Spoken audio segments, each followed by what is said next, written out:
So I just want to take a minute to welcome all of you to the relaunch of United for Privacy.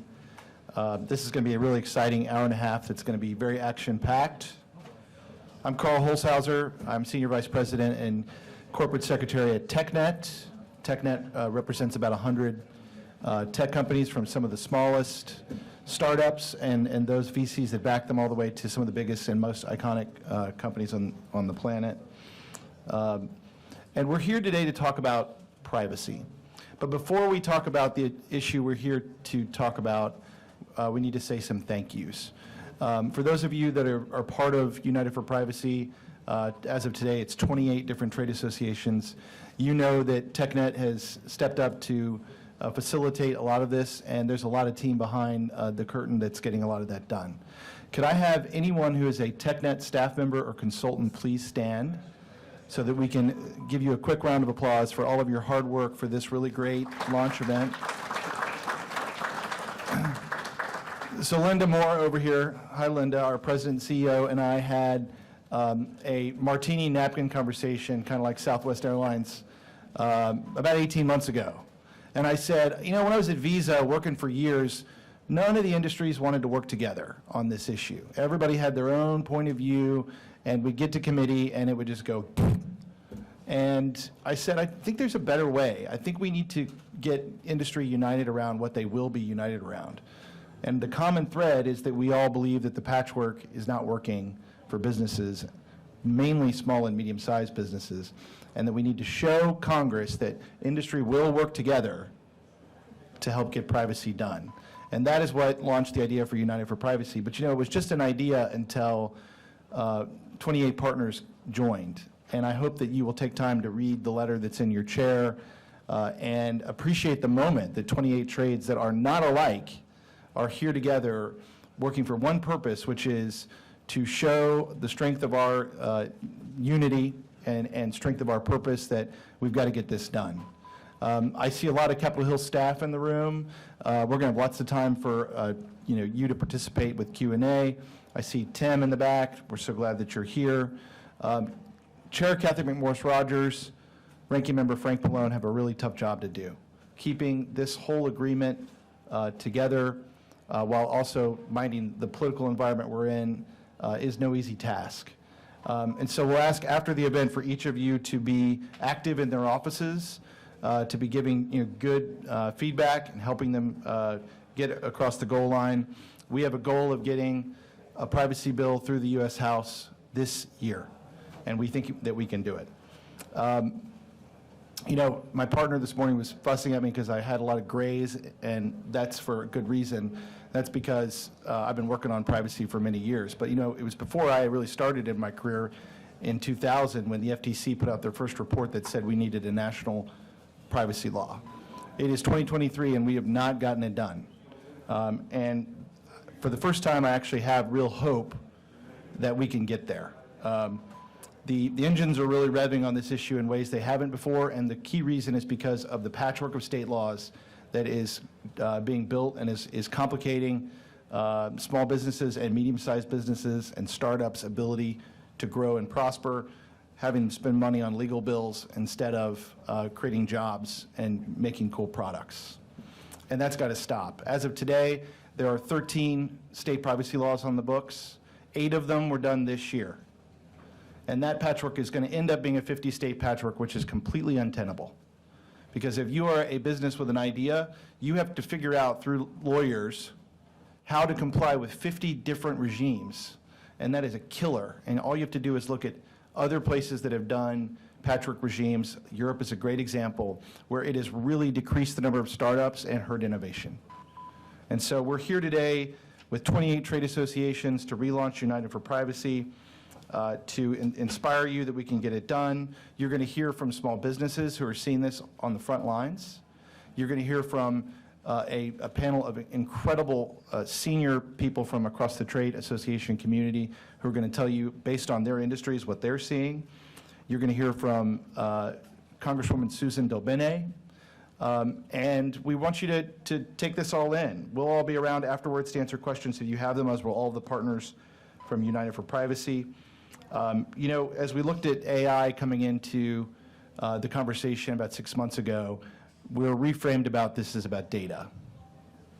Data is not going anywhere. The underpinning of all of it is a national privacy law that will start the process of letting AI to flourish while providing appropriate safeguards. They're very related. And I see the conversation about AI really growing. We need to look backwards because we haven't done something that we need to do, and that's pass this privacy law. I'm going to start with a video that is from Chair Kathy McMorris-Rodgers, which she was gracious enough to send because she's chairing a committee hearing now. So I'll turn to the prompter to play our video from Chair McMorris-Rodgers. Hi, everyone. It's great to join you today for the launch of TechNet's United for Privacy. As many of you know, securing a bipartisan deal on a national data privacy and security standard is a top priority of mine as Chair of Energy and Commerce. I know it's a priority for TechNet too. 10 states have now enacted their own data privacy legislation in lieu of a national standard, and California shows no signs of slowing down and setting de facto rules for the rest of the country. This growing patchwork is unworkable. It's harming innovation, and it fails to adequately protect people's privacy online. In July last year, our committee voted overwhelmingly to advance the American Data Privacy and Protection Act. Shortly after, FTC commissioners voted on partisan lines to unilaterally start the process on their own privacy rules. Their rulemaking authority will not preempt state laws, and it will not protect your member companies from frivolous litigation or other enforcement mechanisms. That's why it is crucial Congress act to ensure there's one standard that works for all businesses.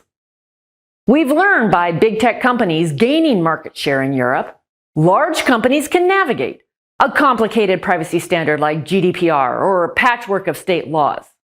Unfortunately, smaller businesses cannot afford high compliance costs and more ineffective regulations, especially with all of the challenges they're facing from inflation. That's why last Congress we passed out of committee comprehensive data privacy legislation with a near unanimous 53-2 vote.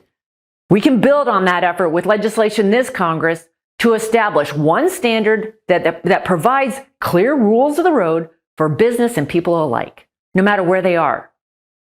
Protecting kids online remains a top priority too, and comprehensive privacy legislation with one national standard is the best place to start. Our framework would establish the strongest privacy protections for kids to date, stronger than any proposals from any other federal or state laws or proposals. And our work continues this Congress. To date, we've held 6 privacy-related hearings, which have helped inform members, giving stakeholders and experts ample time and opportunities to weigh in publicly and focus our efforts on finding the best path forward on legislation to introduce this Congress.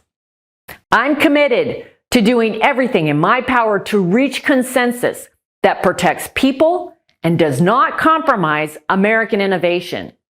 We continue to work with members and relevant stakeholders, like all of you, towards achieving that goal. We appreciate your continued support and constructive input to accomplishing this imperative priority for U.S. leadership. It matters. I want to hear from you, especially as the committee works to advance these efforts. We're plowing the hard ground necessary to legislate. Our door is open for constructive feedback to advance our shared goal of enacting a preemptive national data privacy and security law. Thank you for all that you're doing. I look forward to the work ahead, this Congress and beyond. So thank you, Chair McMorris-Rodgers, for those great messages. I do want to note that she was gracious, but the United for Privacy belongs to all 28 trades that have convened here today to launch this event. I'm going to start with our small business panel. To get that going, I'd ask them to go ahead and come up to the front. The panel is going to be led by Linda Moore. For those of you that don't know Linda, she took over almost 10 years ago as President and CEO of TechNet and has seen its remarkable growth in that timeline. She's a veteran of 5 presidential campaigns and all 8 years of the Clinton administration, and she was Senator Evan Bayh's senior advisor until 2012. So I'll turn the floor over to Linda. Thank you, Carl. I appreciate everyone being here today. When I started out my career, I was in the Cannon building, way easier to navigate than the Rayburn building. But thank you all. It's good to be back here on the Hill, especially on the House side. I'm going to go ahead and dive right in and make sure you get to hear from our panelists. We're going to start first with our best small business leader we've got here, and that's Parag. Parag, can you introduce yourself a little bit and tell us a little bit about your company? Yeah, I appreciate you saying the best. I think there's a stretch on that a little bit. But Parag Shah, co-founder and chief technology officer of Vimos. We're a digital platform for the hospitality industry. We provide restaurants and bars with unique experiences for consumers. We've been in business since 2017. Thank you so much. And Graham, can you introduce yourself? Absolutely. Thank you so much for having me here. Graham Default, General Counsel of ACT the App Association. Parag's company, Vimos, is one of our member companies. We have a few thousand member companies across the world. And they make software and connected devices in the app economy. They're part of about a $1.8 trillion sector globally. And my background is that before I was at the App Association, I was counsel for the Innovation, Data, and Commerce Subcommittee. I think that's what it's called now. Back then it was CMT, Commerce, Manufacturing, and Trade. But in any case, it's the subcommittee that has jurisdiction over the Federal Trade Commission, the FTC Act, and is tasked with this really difficult job of negotiating a federal privacy bill, and really appreciate the work that the staff is doing on that. Thank you. And Nathan, can you tell us a little bit about yourself and Engine? Sure. So, well, first, thanks to you, thanks to Carl, and on all of your colleagues for shepherding this coalition, United for Privacy. I'm Nathan Linfors. I'm policy director at Engine. We're a nonprofit based here in Washington, D.C. We work with a network of a few thousand startups across the country, including one back there in town from Omaha, Nebraska this week. Few thousand startups across the country, pro startup, pro innovation policy, and a key part of that, of course, is a federal data privacy framework. So happy to be on the panel today. Thank you. And Nathan, I'm going to start with you. I know Sure. that Engine did a study recently about the impact of the lack of a federal data privacy law on startups. Can you give us the key takeaways from that? Well, how much time do you have? Yeah, why don't you give us the 3 or 4 highlights? Sure. So always start here when thinking about the impact of the data privacy patchwork. It's not that startups have trouble with industry best practices or that they don't care about their users' privacy. That's simply not true. The opposite is true. But what happens is that a patchwork of privacy laws creates confusion, uncertainty, and really kind of muddies the water, makes it difficult for startups to be sure they're complying with each letter of the law. And so what does that do? That leads to increased costs, which are often duplicative costs for similar compliance activities. And so the key takeaway from that report, what we learned from startups, from practitioners, was that for each additional state that's added to the privacy patchwork, startups encounter $15,000 to $60,000 or more dollars in compliance costs. Those are often duplicative compliance costs. And they encounter missed opportunities, impacts their ability to scale, steers where they can scale. And of course, they have to redirect all of those limited resources away from key startup activities like hiring, R&D, marketing, sales, things that lead to their growth and success. And so those are really the kind of key takeaways, the key impacts on startups of the privacy patchwork. Okay, thank you. Appreciate that. And then Parag, can you tell us too a little about, from your perspective and also the companies that you work with, what's the impact of the growing privacy patchwork on small business leaders? Yeah, I mean, it's a lot. Just to quickly age myself here, I started developing software technology companies back in 2007.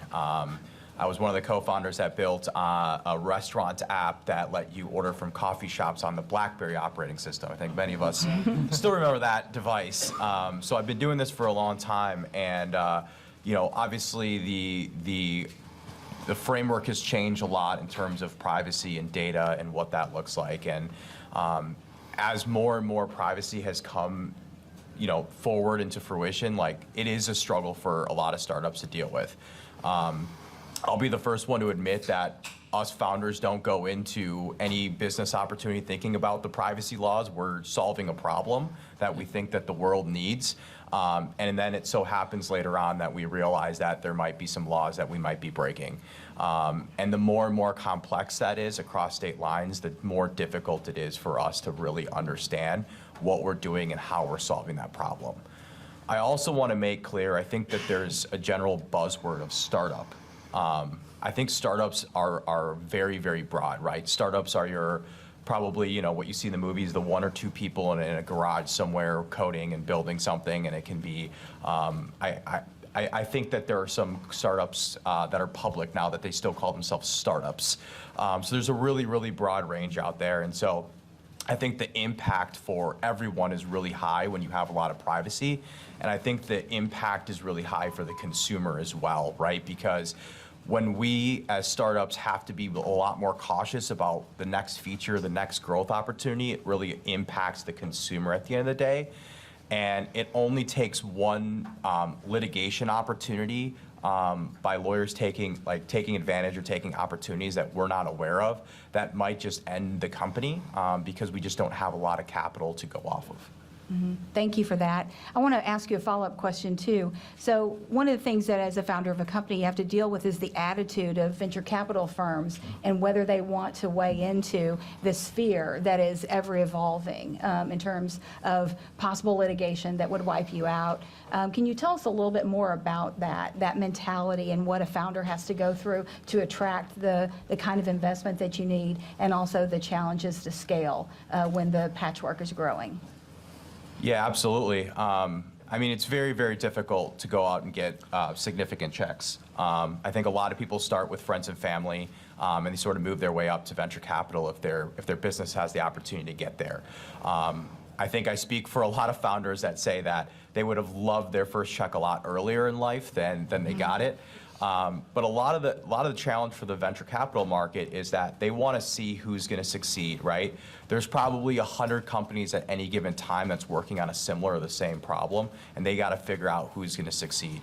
So with that, they're looking at a lot of different metrics. Not only growth metrics like revenue, user acquisition. If you're in the consumer space, how many users are on your platform? If you're in the B2B space, how many new businesses are you bringing on? But then there is that idea of regulation and litigation and what the risk level is. I think most venture capitalists, at least the good ones, are well aware that you're going to be sued at some point in the life cycle of your company. They would just prefer it to be not so early and when you have a lot more resources. So that is something that they've looked at, and I think they are looking at things of who else in similar industries or companies are getting sued or are affected by these privacy regulations, and they're making decisions based on that. Mm-hmm. Graham, a question for you. Can you follow up on that notion of having private right of action in some of these state privacy laws, and also the concept of having it in a federal privacy law and what that can mean for small companies? It's a great question, and I can't describe it better than Parag can, but what I can add is that private rights of action are going to emerge whether or not you have a statutory provision that says you can, as an individual who's aggrieved by a violation of the law, sue and bring somebody to court. Tort law exists, and it's going to continue evolving depending on what the courts are faced with, right? And so we have to be really careful as we think about crafting a federal privacy law that is preemptive, that does, credibly create a single set of national rules of the road across the nation, and then couple that with a statutory provision that says, yes, there's a private right of action to sue based on a violation. We have to be really careful to craft that in a way that it is not an invitation to create a sort of a business model of sue and settle that disproportionately would, let's face it, prey on smaller companies that don't have legal departments and that don't have necessarily the means to evaluate some of these demand letters or some of these threatened lawsuits in sort of a sophisticated way that would enable them to sort of ignore them, for example, if it's a claim that's totally frivolous, or take some other action that's not more expensive than the company can afford. Because as Parag described, you're out there trying to get funding, and you can be sure that your investors are not going to want that capital to go straight into defending against a lawsuit or straight into compliance.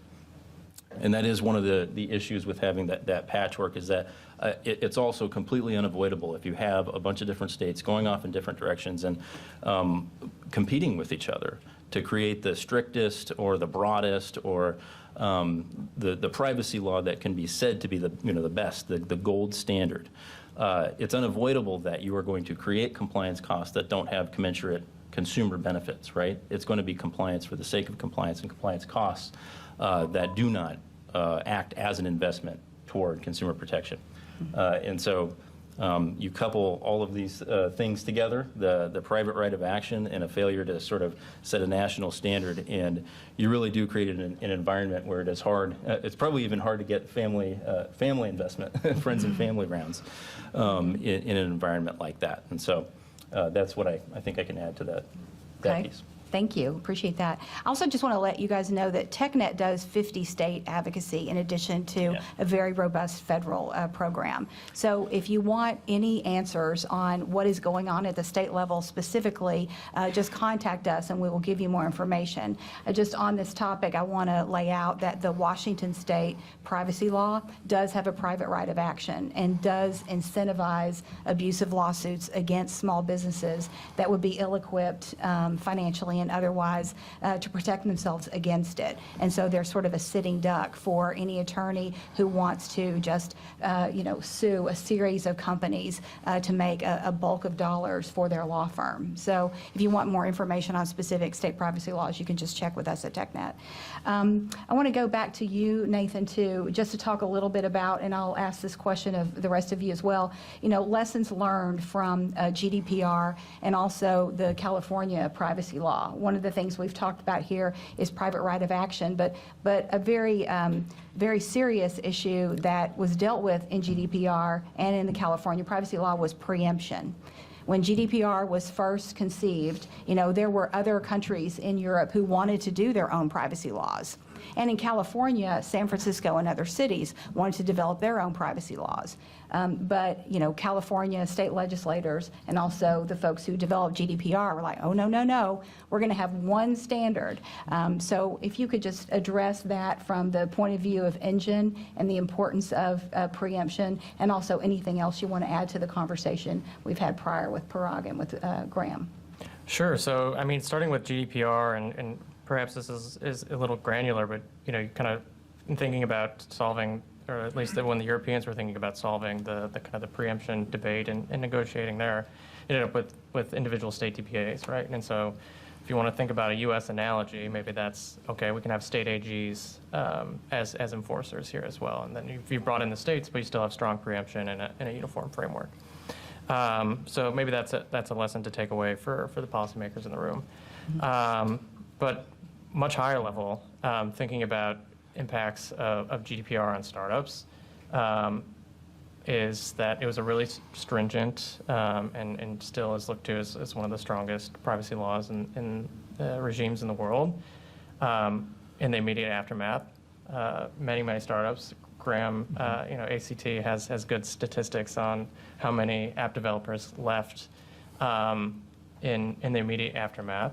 And many have never returned, and a lot of startups have delayed entry into Europe as a result. And I would add to that it's not that they don't want to comply, that they don't care about Europeans' privacy or don't care about user privacy in general. So they just can't afford to, and they can't afford the legal risk, right? Along the lines of what Parag and Graham has already said. And so when thinking about a U.S. framework, you got to be really, really careful about the competitiveness of startups, the impact on startups, and their ability to comply and implement the framework. Thank you. And I'll follow up with you, Graham, on this too. Do you have anything else you want to add to that comment by Nathan? Well, you know, it is interesting that the previous framework in Europe, GDPD, was not preemptive, and they sort of learned from that, right? They realized that you know, data doesn't behave in a way that sort of sequesters it inside of national borders in Europe, and similarly in the United States, people don't want their data to stop at state borders, right? They want to be able to access it, transfer it, make use of it, have it be part of an algorithm, regardless of which state they happen to be in or which state the company that they're, you know, buying services from happens to be in. And so data does not behave that way. We sort of hinted at this when we, you know, in the mid-2010s and late 2010s when we were dealing with data localization that was taking place in Europe or threatened by some of these countries. And we sort of recognized intuitively that that was something that probably wouldn't work because you know, the cloud ecosystem just doesn't sort of lend itself to stopping data at borders and having people comply and know that they're going to be in compliance with just that one state's law. Mm-hmm. And so sort of it is interesting that Europe sort of learned from that sort of lived experience. And yes, it is true that we did have a number of member companies that decided, you know, we're not going to do business in Europe anymore. We'll do our best not to contract with somebody doing business in Europe. That lasted for a few years, and then they kind of realized that it was probably inevitable that they would have to start developing some sort of compliance regime, which was very expensive.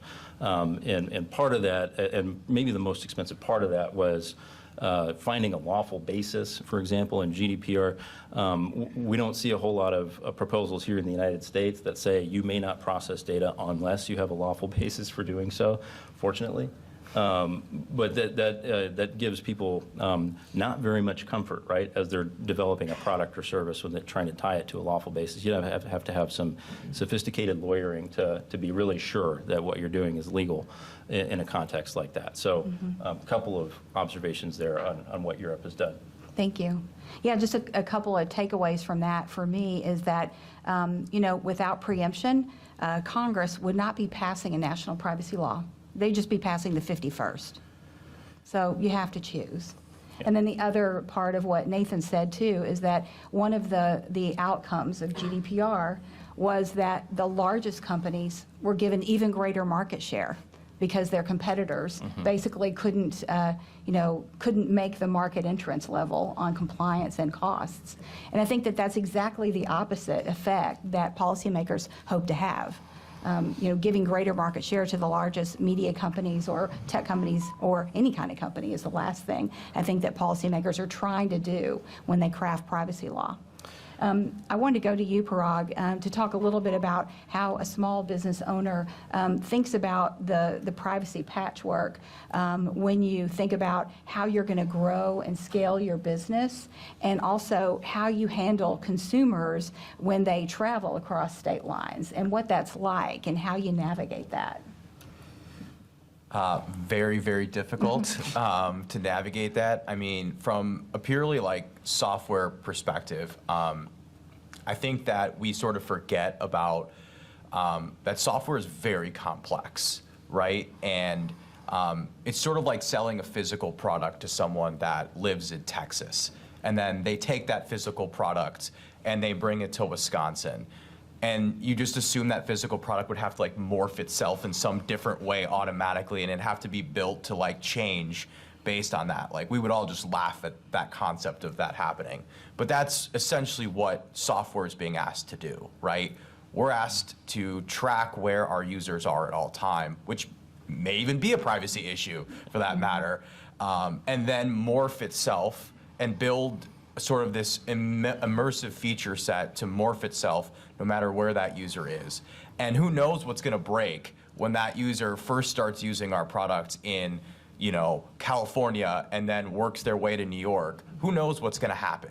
And just imagine that process as a startup, trying to build every layer of that and being afraid that if something breaks, not only will I lose the user, which is probably the most valuable part of the company, but I also might break a law in between and something else might happen and we might get sued throughout this whole experience, right? So there's a lot to think about when it comes to the actual feasibility of actually building software in this capacity, right? The second piece, and I think that I would say most startups that are really actually looking to be successful, I know we talk about small businesses, but I think in the startup technology world, most of us that are small right now hope to not be small in 5 or 10 years, right? We're looking to grow and, you know, one day either exit or, you know, have some type of liquidity event.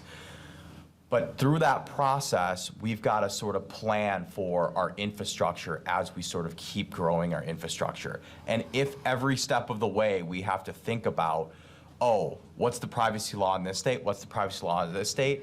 And then also the logging or the actual tracking of this, because it's one thing to follow a privacy law, but it's another thing to actually be able to show evidence that you're following the privacy law, right?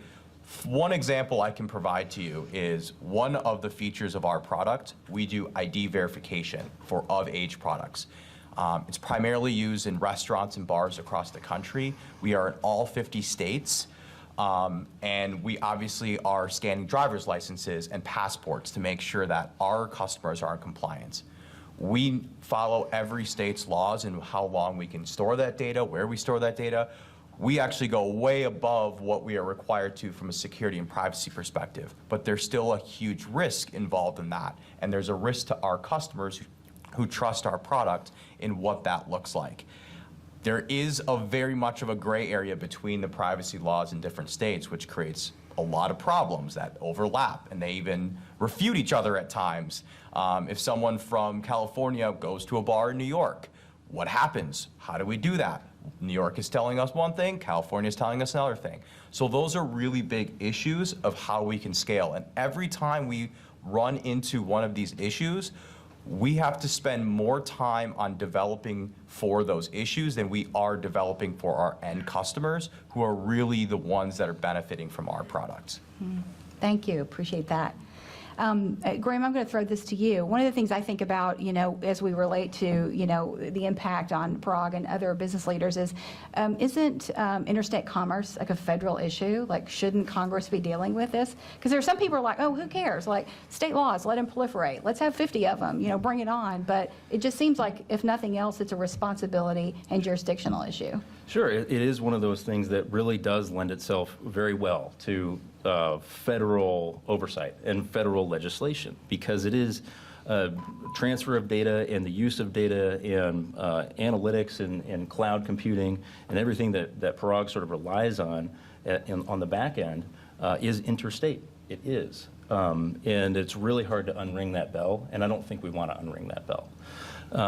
And one of the things that sort of emerges for me as I was hearing Parag describe what needs to happen as you think about complying with all these different laws, it is not true. And I've seen some experts that sort of claim that it is true that you could find the strictest state privacy law of general applicability, develop a compliance program around that state, let's say it's California, and then you know, with a lot of confidence say, hey, I am probably in compliance with all of the other laws that have privacy rules of general applicability. It's just not true. They don't stack together like Russian dolls. And if that were true, I don't think we would necessarily be here, you know, with sort of the urgency that we have for Congress to act.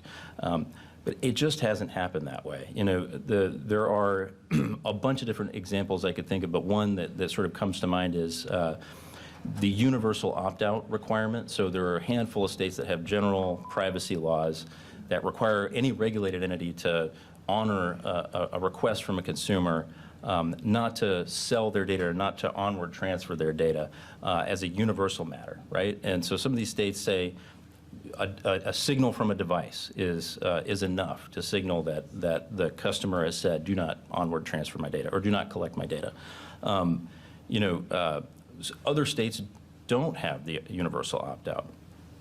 And meanwhile, California has sort of developed rules that say, you can use a device signal to effectuate universal opt-out requests, and the regulated entity has to comply with that. But it's unclear if the statute gives them the authority to do that at the agency level. And so it is really that's a clear example of where you could be in compliance in California, out of compliance in Colorado, and out of compliance in yet a different way in Virginia.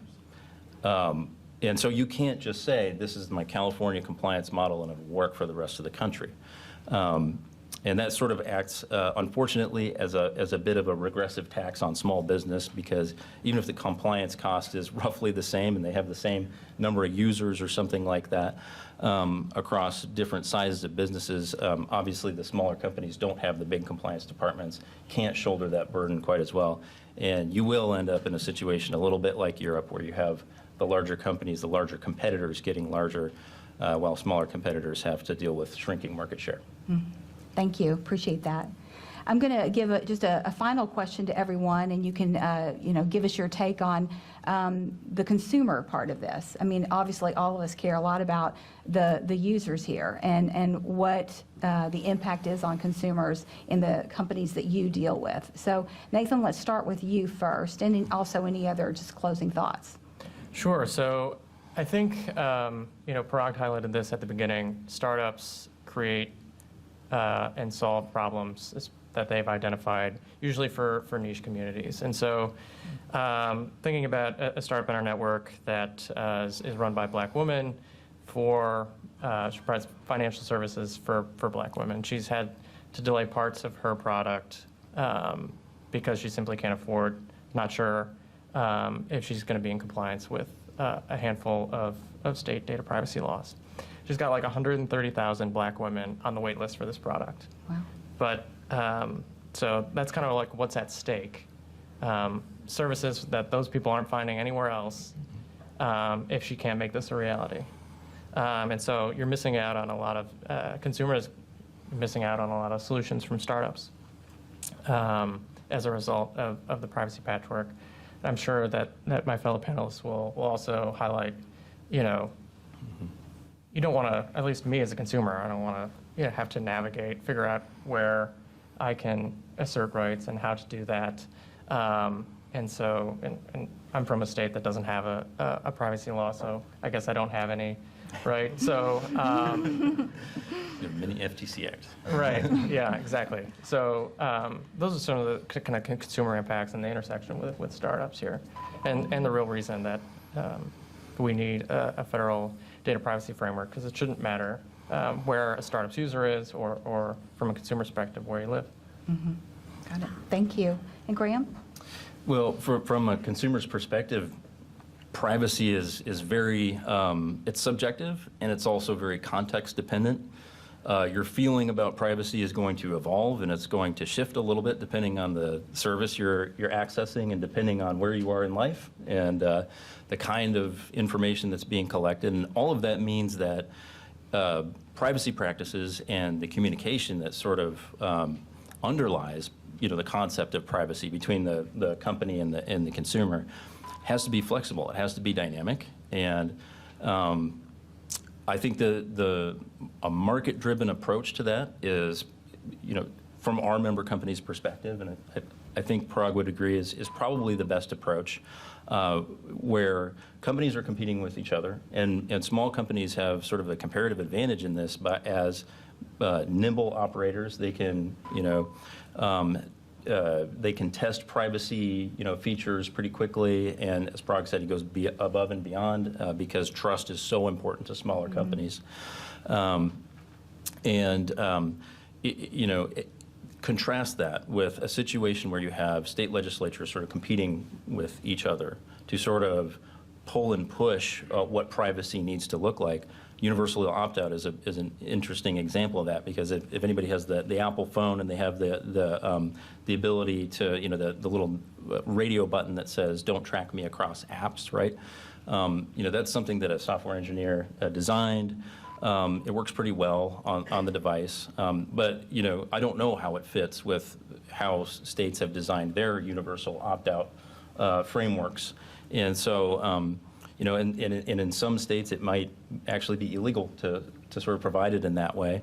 And so, look, we would rather have the free market deciding and competing to create better privacy frameworks that are flexible, that meet consumers' expectations, which are evolving and shifting. And the best way to do that is to have as clear as possible, as simple as possible, rules of the road that apply nationally and where there aren't conflicts between states. Thank you. Appreciate it. Parag, you want to add anything to this? Yeah, I thought that was really well said. I just want to add one thing, and I agree that Graham, that it's different, based on different sectors. I think we can all agree that like healthcare and banking are probably going to be at the top of the list in terms of, privacy and what needs to be shared should be only shared within certain parameters. But when we talk about privacy, we talk about these bills, it's very much overarching to everyone involved. It's not just specific sectors. And one thing that we forget about the consumer, I look at our consumers, people that have downloaded our app, they are the most important for me, right? I cannot break their trust and I cannot have them leave because that is the value of our company at the end of the day. However, there is a currency to data, and I think we always forget that as a society, right? We talk about things like, hey, we don't want people to track us across different apps. Well, the reality of that is it's lowered the cost for a lot of things that have incurred, okay? Someone who can afford to maybe walk in and get and pay full price for something, someone else can't. And they're willing to give up an email or a phone number to get a discount on that. So we have to understand that privacy is important, but data is a currency, and it affects us differently based on who we are and what we're willing to give up and how we manage our life. So every time that we put a roadblock in front of something, it does affect someone else. And when I say someone else, the consumer, the end business owner. And it doesn't always have to be, the consumer, it could be the end business owner. Like I said, for example, you put more roadblocks up for my business, I have to hike up the price for small businesses, restaurants and bars that are struggling to make ends meet, and they might not be in compliance because, they provided an underage person with alcohol and now they're fine. So we just have to think about that when we do this, is that there has to be an opportunity for consumers to make the decision that they're willing to give up some data in a rightful way for currency in response for something. Thank you. Appreciate it. Thank you so much, panelists. You've been terrific. Really appreciate hearing your perspective. And we'll toss it now to the next panel. Carl? And as we get set for our next panel, we'll ask the panelists to come forward. And as the next panel is getting set, just to pull on one thread, imagine from a consumer perspective, we all live in the DMV. You're taking your kid to summer camp and you live in the District of Columbia. You go through Virginia and into Maryland to do that and then back. You've gone through 3 privacy regimes, potentially, all while driving what for you is probably an hour and a half that way and back. You've just gone through 3 privacy regimes. How are you to know what your rights are? You're using the same phone. You might be on the same app as you're going through the states. That patchwork really doesn't make a lot of sense. So as we transition to the next panel, I want to welcome Paul Lekis, who's Senior Vice President at the Software and Information Industry Association, who will be our moderator. And you're going to hear a lot about how privacy is impacting. Tiffany, we'll fix it. Paul, you're going to be right here. My bad. You're going to hear a lot about how many industries are facing this, and so I'm going to turn the panel to my esteemed colleague, Paul Lekis. Thank you, Carl. Thank you, TechNet, and thank you to all of you who are here. It was great to hear Chairman McMorris-Rogers' input earlier. And, we are all here because we are united for privacy. We have an excellent panel assembled today to talk about the urgency to move forward on a comprehensive federal privacy bill. And these panelists work with organizations that represent hundreds of companies across the United States, covering virtually every sector of the U.S. economy. Very quickly, my organization, the Software and Information Industry Association, represents over 450 companies across the information landscape, includes publishers, financial information firms, ed tech companies, analytics firms, creators of software and platforms used by millions worldwide. Like the other 27 members of the coalition, we have long called for a federal privacy bill. We think it is essential to foster a stronger information ecosystem and provide certainty to consumers and businesses alike. So let's jump right in because our panelists have a lot to say. As I mentioned, our panelists represent hundreds of companies covering virtually every part of the sector and every sector of the economy, and I'd like to start with Tiffany Moore of the Consumer Technology Association. And if you could, tell us a little bit about your membership and why they think federal privacy law is essential. Thank you, and thank you to the coalition. I'm really excited that we're relaunching. It's such an important issue. Tiffany Moore with the Consumer Technology Association. We represent about 1,300 companies within the entire tech ecosystem. 80% of those companies are small businesses and startups, and so they're keenly focused on the issue of privacy. We recently had a webinar, and it was packed with our small startups trying to understand kind of the federal privacy landscape and how they should adjust according to what's happening in Washington, but more importantly, what's happening in the states. CTA also owns and produces CES, and what you'll find are companies, big and small, but almost 1,000 startups, and they're all eager for venture capital. They're seeking partnerships, but a lot of the things that they have to worry about that some of our larger companies don't have to worry about is how they're going to navigate this federal privacy landscape. One of the things our CEO often says is that every company is a tech company, and so while you may be focused on pure tech companies, data is incredibly important to all of our companies, and they help make a richer and more important engaging experience with consumers. And so we're keenly focused on making sure that a federal privacy bill will make sure that small businesses and startups understand the rules of the road, but importantly helps them navigate the states, because increasingly they have questions about how to navigate, and this could affect their ability to raise venture capital and also to kind of scale. So we appreciate the opportunity to be here. Great. Thank you, Tiffany. We're just going to go right down the line, and then we'll have some more focused questions. But Margaret McCarthy of the Information Technology Industry Council. Thanks, Paul, and thanks so much to TechNet for convening all of us today. ITI, we're a global technology trade association representing 80 of the world's most innovative companies. So, there's been a lot of conversation already today about the patchwork of privacy laws at the state level, which is a key concern for a lot of the businesses that we represent. But I did also just want to mention the sort of international perspective.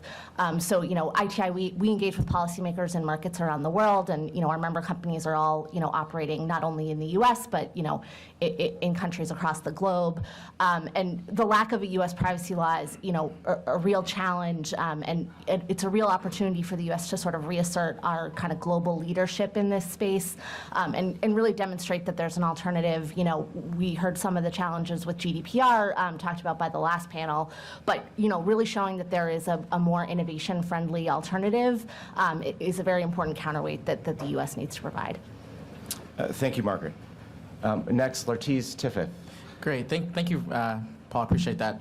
Yeah, so I represent the Interactive Advertising Bureau, which makes up about 720 companies throughout the advertising ecosystem. So we work with companies that are brands, there are advertisers, platforms, ad tech, and a host of others. So we have about 720 members, and together our members employ millions of people throughout the U.S. and abroad.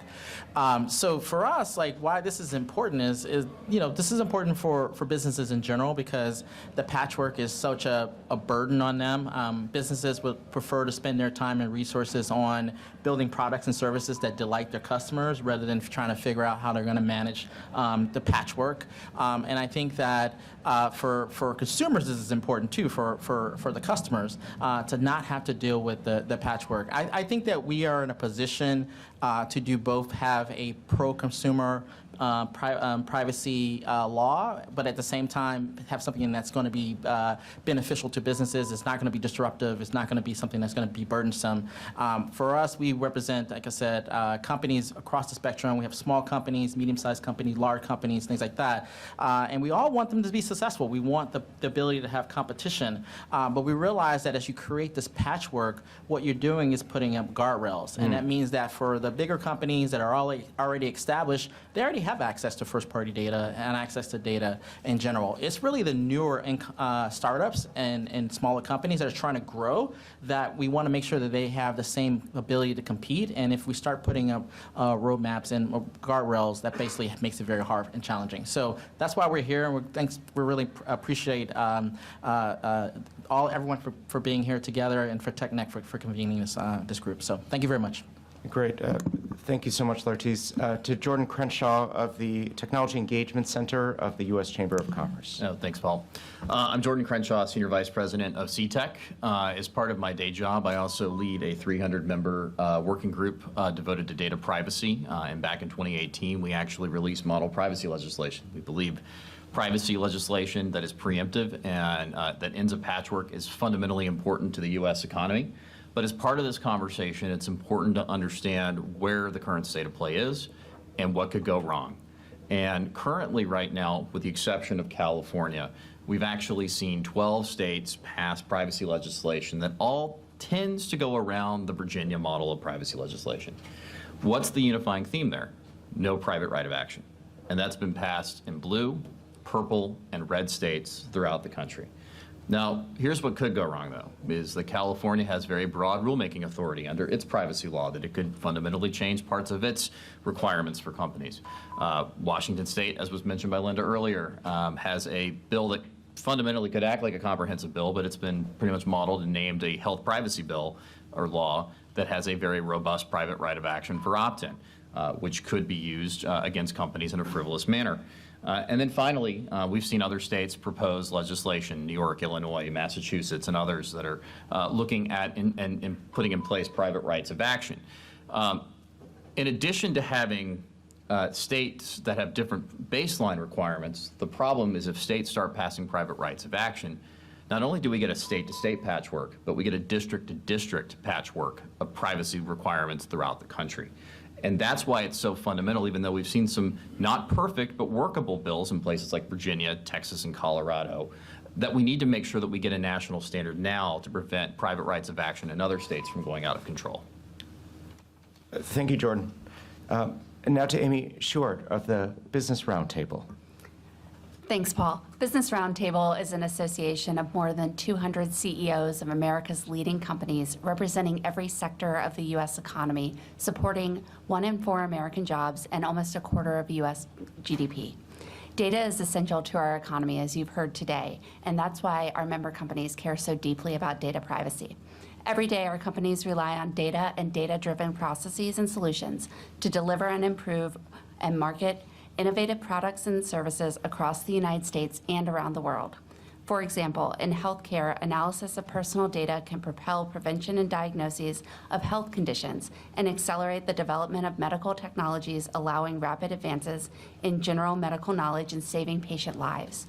Using data, energy providers can offer customers personalized options for how to reduce their energy use and track whether HVAC systems are functioning properly by utilizing smart thermostats to compare home temperatures to the weather. For retailers, using data, they can provide customers with a more personalized experience and offer product and services based on their preferences. While data is vital to the American economy, we also understand that many consumers would like greater control of their personal data and how it's collected, used, shared, and protected. Consumer expectations are clearly changing in this space, but customer trust and confidence are essential elements of our businesses and our relationship with our customers. Every day, member companies undertake significant efforts to limit the collection, use, and sharing of consumer data and to protect the security of this data. A national privacy law would strengthen protection for consumers across the country, recognizing that consumers' digital lives are not restricted by state boundaries. It also offers an opportunity to harmonize requirements with other federal obligations and would allow businesses to focus on creating jobs and improving their product and services instead of spending resources on growing compliance costs due to an increasingly complex patchwork of state laws. Great. Thank you so much, Amy. Now to Bridget Euland of the Financial Services Association. Thank you.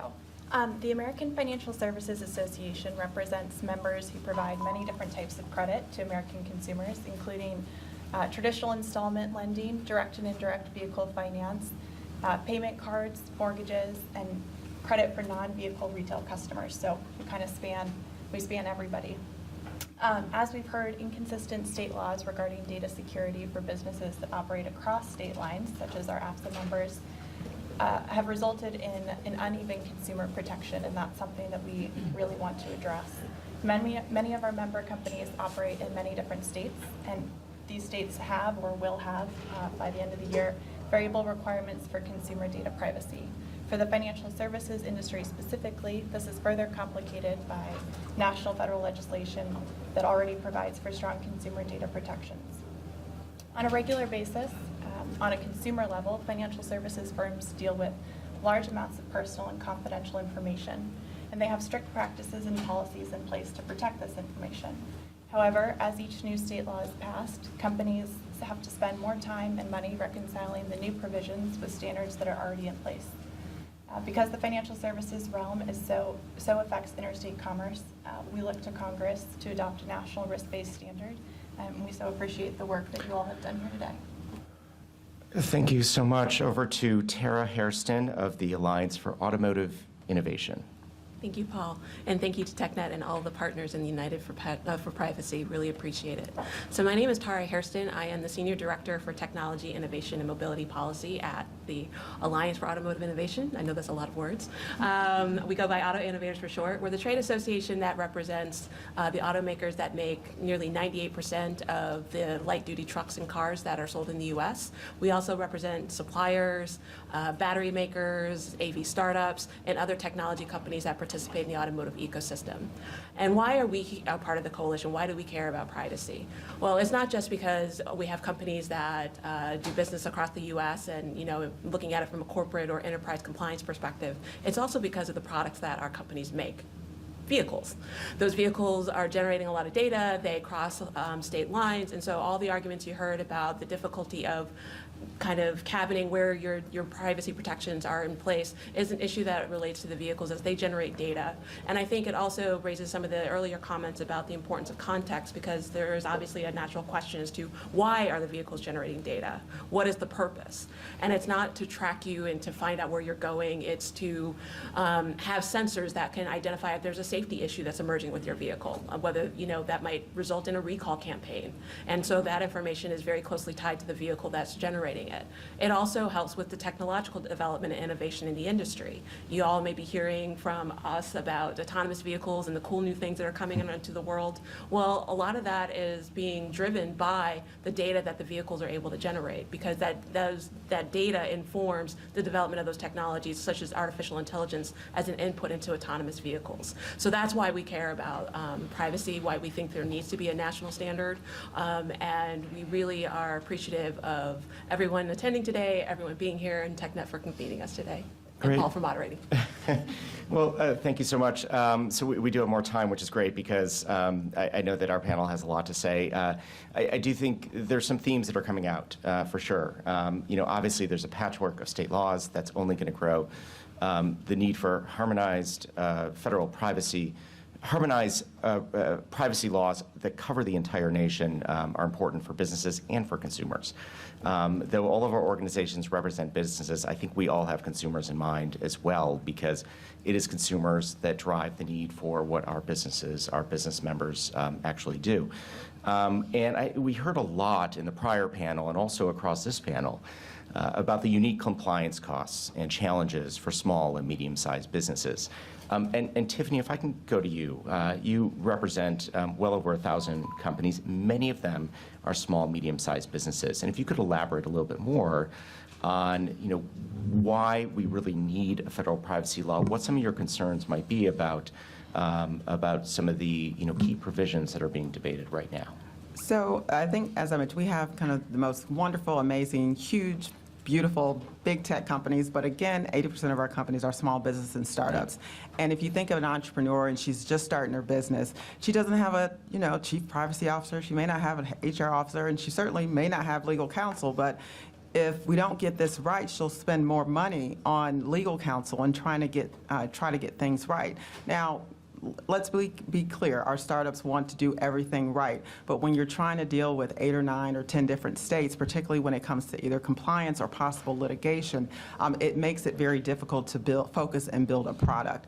And so one of the things that's important in any privacy legislation is, particularly for small businesses and startups, that there's an understanding, a safe harbor, understanding that, and to make sure that if they follow the rules of the road, they're okay. And that's what all of our companies very much want to do. But on the compliance side, our larger companies have, they have legal counsel, they have departments, but make sure that we're thinking of the small businesses and startups when we're looking at how compliance costs will affect them. Also, just trying to comply with laws from different states, it's very, very difficult. And the conversation that we have with our companies, again, when we did a call not too long ago that talked about the federal privacy landscape, and literally they're trying to go state by state to understand, is this a product? I mean, all the products that we love on our phones or that we access on the internet, there are no state lines. Here in Washington, D.C., we have Maryland, we have Virginia. I'm from the Midwest. I could easily be in Indiana, Ohio, or Illinois on any given day. And so having the complicating factor of not being able to adequately use those great tech products because we don't have a federal law, I think that's what they most fear, and we don't want to miss out on the next great innovation because of an inability of a startup to be able to scale and offer something on a national level. Great, thank you so much. Jordan, turning to you, same question. Further thoughts on that point? I think the unifying thing that I hear from all of the 300 member companies that I've worked with is we need to end the patchwork. And how do you do that? And that is strong preemption. And even if a bill has preemption in it, it doesn't necessarily mean it's strong. And I tell you why. Because courts, generally speaking, will presume against preemption unless Congress, within the statute, makes clear that it intends to preempt an entire robust area of issues. I actually think this is an excellent, and don't take my word for it, take this as a word for it. It's Congressional Research Service put forward a great legal primer on how to get good preemption. And I think some things that I think are really interesting are this. What's viewed as strong preemption is if a bill preempts what is related to certain types of practices or issue areas. If a law, for example, only preempts what is covered by a particular act, then generally speaking, courts are going to presume against preemption. And then at that point, we're not guaranteed a patchwork. A patchwork being ended. I will provide 2 examples of legislation that we as the Chamber think got it right. You're going to hear later from Representative Del Bene. She put forward a bill, the Information Transparency and Personal Data Control Act. Her language is strong. It follows the model that we see recommended for the strongest level of preemption in federal privacy legislation. Representative Chairman McHenry also, his own financial services data privacy bill has very strong preemption language. So I encourage people to look at those 2 as examples of what could work to end the patchwork. And then finally, as I mentioned with private rights of action, as we look at enforcement of a federal privacy law, we need to make sure that enforcement does not encourage frivolous lawsuits from the trial bar that encourage paydays for the trial bar, but don't actually help consumers. And as part of that, if we do incentivize the trial bar to go out and file lawsuits across the country, that patchwork of district-to-district interpretations will happen, like I said. And so that's why it's critically important we get the right balance of good preemption that is strong and also enforcement that is reasonable as well, too. Great. Thank you, Jordan. I'd like to turn to Amy and then to Bridget. So a number of us work very closely with technology companies, but The United for Privacy Coalition is not composed solely of associations that work with technology companies. Privacy, federal privacy, is something that matters across the economy. So Amy, I know you work with a variety of different companies. Can you elaborate on what Tiffany and Jordan have said from your broader perspective? Yeah. Thanks, Paul. You're absolutely right. Business Roundtable is multi-sectoral. We're not a trade association in the sense that many other organizations are in town, but rather our members come from all different sectors across the economy. Business Roundtable has consistently called for federal consumer data privacy law that protects and empowers consumers while fostering American innovation and global competitiveness. However, it's important to get this right and for Congress to be the one that acts. Preemption and enforcement are a really big part of that. Earlier, I shared examples of how different industries use data to improve consumers' lives. These are important benefits, and they are benefits that consumers already enjoy. We need a data privacy law that protects consumers while ensuring that American companies can continue to innovate and be competitive in a global market. The Business Roundtable has championed the issue for a long time, releasing a CEO-led multi-sectoral consensus framework in 2018, which would empower consumers with a robust set of rights, including provisions related to transparency, control, access, correction, and deletion. We do not support the inclusion of a private right of action, as we believe it would encourage frivolous litigation that diverts resources away from company privacy efforts, while, as Jordan indicated, provides very little relief to actual victims. Even a limited private right of action would be problematic. BRT also supports a total preemption of state and local privacy laws and opposes exceptions or carve-outs which would preserve a fragmented patchwork of differing rules, which causes inconsistent consumer protections and would be an unworkable compliance structure for companies. Exceptions to preemption would undermine the scope and the effectiveness of a national framework, and so that's why it's so important that we have total preemption. Getting these details right is the key to privacy legislation that will protect consumers, promote innovation, and help grow our economy. Thank you so much, Amy. Bridget, taking from the high-level view of essentially the entire economy to dipping into the financial services industry, if you can elaborate a little bit more on what you said earlier. Yeah, I think something that's important for the financial services industry is the idea of the compliance burden of both these patchwork laws and then how they interact with the financial services sector specifically. So when we talk with our member companies, they kind of talk to us about two different buckets of compliance costs. You've got the tangible ones, the changes you have to make based on the new laws that I think, website changes, notifications you have to give, these types of costs that can be built into the cost of doing business, but does raise, and the previous panel said something along the lines of, you have to know whether or not this actually helps the consumer, if it's just an added cost. And I think that's something different to look at. But the other bucket that they talked to us about is just confusion. So specifically with the California privacy law, which we all are very familiar with, when it was originally drafted, there was financial services companies are already subject to Gramm-Leach-Bliley Act protections, consumer protections, and they've been building compliance programs around that for 24 years now, and are very familiar with how to protect their consumers. And then when California passed their law, there was a different definition of what selling data was, and then even what that data was that our companies use in day-to-day business activities. And so it's the idea that compliance with this new law isn't just costing them more, they're confused on how to even do it because they're already responsible for certain definitions and for certain ways to ensure that that they're following the federal law that's already out there. So, when we're talking about a national standard, we want to make sure that it seamlessly works with federal standards that are already out there. Great, thank you. Sorry for the sound. No, that's okay. I have no idea what that is. So there's so much to follow up on. Of course, we have a limited amount of time. I want to make sure we have some really important things to convey. I want to go to Lartice next. And so targeted advertising. There's been so much talk about that in the privacy context. And you're an expert here, and you work with companies big and small in this space. Can you tell us a little bit more about what you're hoping to see, what you think we need to see in a federal privacy bill?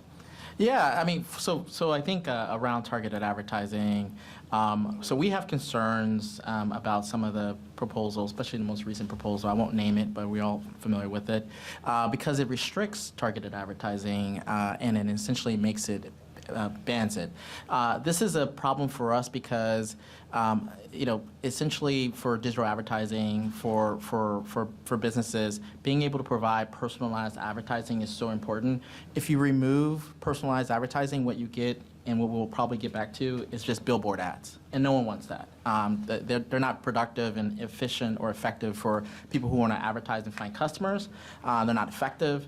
And so for us, it's very important that we protect the ability to have personalized advertising. And so the language that have been proposed around targeted advertising, we very much want to see that change so that you can continue. So as I mentioned earlier, I think it's a false choice that people make, that you cannot have consumer privacy and be able to have responsible data use. You can do both, and we can do both, and there are examples out there and proposals out there to provide opportunities to do both. So from an advertising industry perspective, which, I got to say also, advertising is sort of the core of what all companies and businesses do. If you are a small one, you're trying to find new customers, and the way you do that is to use advertising, consumer advertising especially, to find those customers. And when you're starting out, you have very limited dollars, so every dollar matters. And being able to efficiently find new customers is essential to competing. And so that's on the point of targeted advertising as an area. I would also just add first-party and third-party data are also essential for our industry, I think for most, but also for us in particular, because we all rely on the ability to use third-party data for things like fraud detection. Right? If you want to figure out if I'm dealing with John Smith, I have to go and figure out and work with a verification service to tell me that this person who's trying to buy my product is actually the person. So first-party and third-party data are also very essential, and I will echo all the other comments, but that's what sort of our perspective and other additional things that we have concerns around, and we want to make sure that our national privacy law has that in that. Great, thank you. That ties into another issue that I'm not going to elaborate right now, but the ability to use information that is out in the public domain is really important as well to counter fraud and to detect wrongdoing, and it's something that we've been very focused on as well. Tara mentioned artificial intelligence, and I want to go to Margaret and Tara about this. So artificial intelligence is the talk of the town today. We all know that the Senate, at least, and some in the House are working on different bills that may address the regulation of artificial intelligence. In the federal privacy bill that was introduced last year, there was a proposed horizontal regulation related to algorithms. And Margaret, starting with you, how much should we be looking at AI in the context of privacy legislation, or is it important to do privacy first and then deal with AI? Should they be on separate tracks? Should we combine them? What are your thoughts about that? Yeah, thanks, Paul. So, I think you highlighted this in your question, but, part of the concern that we had with some of the provisions that were included in last year's privacy bill here in the House is that it just talks about algorithms, which is obviously just one component of an AI system. We're really eager to work with Congress on setting the kind of right rules of the road for AI and ensuring continued, U.S. leadership in this important technology. But, we really need to take a kind of comprehensive approach looking at the whole AI system. Obviously data is a huge component of, how all these AI technologies work. So, this is a key policy lever that Congress needs to work on as it is examining AI issues. But, part of the concern, again, with some of what was proposed in last year's bill is it's talking about mandating specific impact assessments and design evaluations. Those are processes that a lot of, companies are already using today before they deploy some of this technology. But really the kind of sort of standards and sort of industry thinking around this is really still developing. So, mandating those kind of specific assessments while we're still trying to figure out what the real best practices are and what the kind of meaningful information policymakers and the public need, we think is just premature. So, we're very eager to work with Congress on this issue, but it's very important to get it right and to think about it maybe in the broader AI context, not just as we're looking at a privacy bill. Great. Thank you so much, Margaret. Tara, do you have views on this from the automotive industry perspective? Yeah, I would probably just honestly double-click everything that Margaret just said. Probably the easiest way to keep the conversation going. But yes, no, absolutely.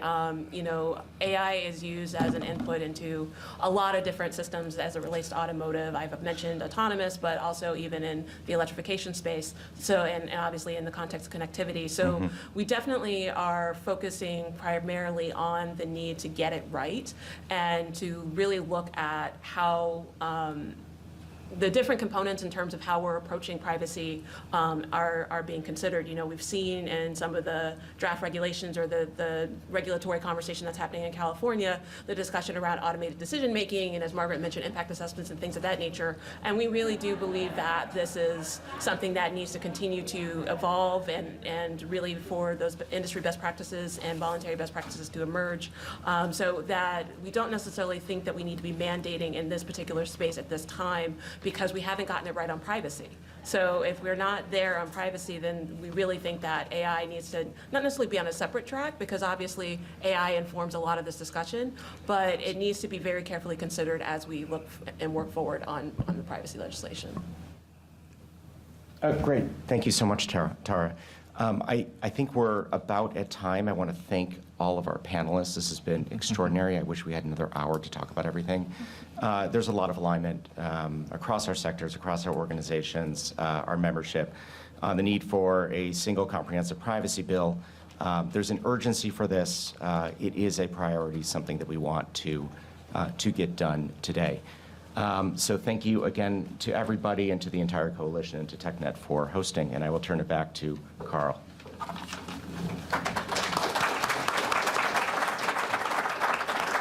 So thank you to this esteemed panel, and I'd like to bring Congresswoman Susan Delbene to the front now, who'll join me here. And she's, as we all heard, the buzz is, got to go vote. So we're going to start immediately. So sit wherever. And I'm just going to stand so that we can continue and go quickly. But Congresswoman Delbene has represented the 1st District of Washington since 2012. She's on the Ways and Means Committee, but most notably for us, she is the chair emeritus of the New Dems and has been a real champion for all of our community, for industry, for innovation. She's also the co-chair of the Women's High Tech Caucus. And she had a great privacy bill that we all saw and appreciated and applauded, and we continue to do that. So thank you for your leadership on privacy. Congresswoman, everyone wants to know, do we think we could get a privacy bill through this Congress? So, well, thank you, and it's great to be here. And I'm always going to say, I think we can get a privacy bill through if we highlight for folks how much a priority it needs to be. I mean, really the challenge I think that we faced is that it's hard. Folks don't necessarily understand the issues well, and so we end up in a situation where it's easy to say, I'll do that later as it gets figured out. We need to make sure folks have a huge sense of urgency around this. This is a civil rights, civil liberties, human rights issue. It is fundamental, I'd say, to so many other pieces of technology policy to make sure we get privacy rules in place. And having a patchwork isn't going to work. We got 12 states who passed laws, 2 that are yet to be implemented, but nonetheless, it's a patchwork. It's different. As a person, I don't know what my rights are. Given where I am in the country, I may have none, I may have some, I may go someplace else and they're different. And it also doesn't allow us to have a seat at the international table when we don't have a domestic policy. And that's been a huge problem in a lot of ways too, as we look at international policy. So we made progress. Energy and commerce moved legislation last Congress. That was really a huge step forward. I do believe this can be bipartisan, and so it's not the traditional challenge that we've had of whether things have been partisan, going one direction or the other. I do think we can bring folks together, but we need to get a new bill out there for this Congress. We need to get people to sign on. We need to get that process moving. I feel like there's an opportunity there. It's going to be hard, though, so we all have to work really hard to make that happen. Well, and just a quick follow-up on that. Have you had any conversations with ENC members that give you hope that we could do this in the House, before the end of the year? Well, before the end of the year is hard. I guess I was thinking this Congress, because we have to fund the government and do some other things that are going to prove to be very difficult already. Even the legislation we're considering this week is going to be hard to do. And so I feel like we need to get legislation out there, we need to build support for it, and we need to get it through committee. That's really a first step. So I've been, engaged with folks on energy and commerce too, pushing to make sure that we are getting strong legislation out there and building on the progress that we made last Congress. Sometimes it takes a while to get things moving, but we did get further than ever before last Congress, so we have to build on that and get that moving again. But that's the first step. You're not going to see anything this year until we get a bill out, we get support, and we get it in the committee. And so that's a pretty big goal right there, and I think that's obviously the first step. And the 28 trade associations with United for Privacy know what a hard worker you are, and you will find solutions and find middle ground. And we're so appreciative of that. As the AI discussion has come into play, and we're all talking about AI now, but remember, it's about data first. Privacy legislation goes first. How do you see the cross-section between privacy and AI shaping out? I think it's hugely important, and actually I was meeting with one of our newspapers back at home last week, and every time they asked me about tech policy, including AI, I always came back to privacy, not just because I'm passionate about privacy, because I truly believe it is very fundamental and underlies everything we're going to do when we look at policy going forward. AI is about data. AI is fed by data. The old adage, garbage in, garbage out. If we aren't smart about what we put in there, we're going to not necessarily see great results in terms of artificial intelligence or things that are very concerning. So I don't know how we put together strong policy on AI if we haven't put together strong policy on privacy. Fundamental, and like I said, I'm kind of a broken record on this, but it's foundational. That's the place that we start, and we build on top of it. And so we're not going to be able to continue to broaden and look at complex issues of technology if we can't at least even start and put rules of the road in place on privacy. And if we don't, others will. Others have. Others are moving, have put those in place and are moving on. We are, we're the innovators in many of these areas. We know and should be really well informed about the best policy to put in place, and we can learn from policies that have been there before. But doing nothing doesn't mean nothing happens. It also means that we are ceding those decisions to be made by others. And that may go in a direction that's very concerning from many, many different perspectives. So we have to be at the table, we have to do it. And if we want to do important work on AI, privacy has to be a starting point. We so agree, and I know that you are a technology background professional. You're also the chair of the Digital Trade Caucus. So it's great to have your voice in the mix as this is being debated. We hope you'll continue to I will stay continue. strong. I'll be relentless. I just ask that all of you continue to raise it, remind people how critical this is. That pressure, people have to realize they can't wait to do something on privacy. And I think I've had this conversation since I've been in Congress. So, but we got to keep pushing, because it's not going to happen without folks pushing and reminding people how important it is. So thanks for your work in doing that. Well, let me close this event by reminding everyone that the California Privacy Act was passed in 2018. They've changed it via amendment or via ballot initiative over 13 times. When Colorado just passed their new privacy law, the governor said, well, we're going to have to come back next session and fix this. Right? You don't just pass a state privacy law and then you're done. They just continue to tweak it and tweak it and tweak it. Businesses can't keep up with that. And they're different. And they're all different. We need one federal standard, and we applaud your efforts to lead the way to get that done. Thank you all for joining us for the launch event for United for Privacy. 28 trades working together to get this done. We're behind all of your efforts. Enjoy some food in the back, and we're going to be around for questions if you have them. Take care. Thanks, everyone.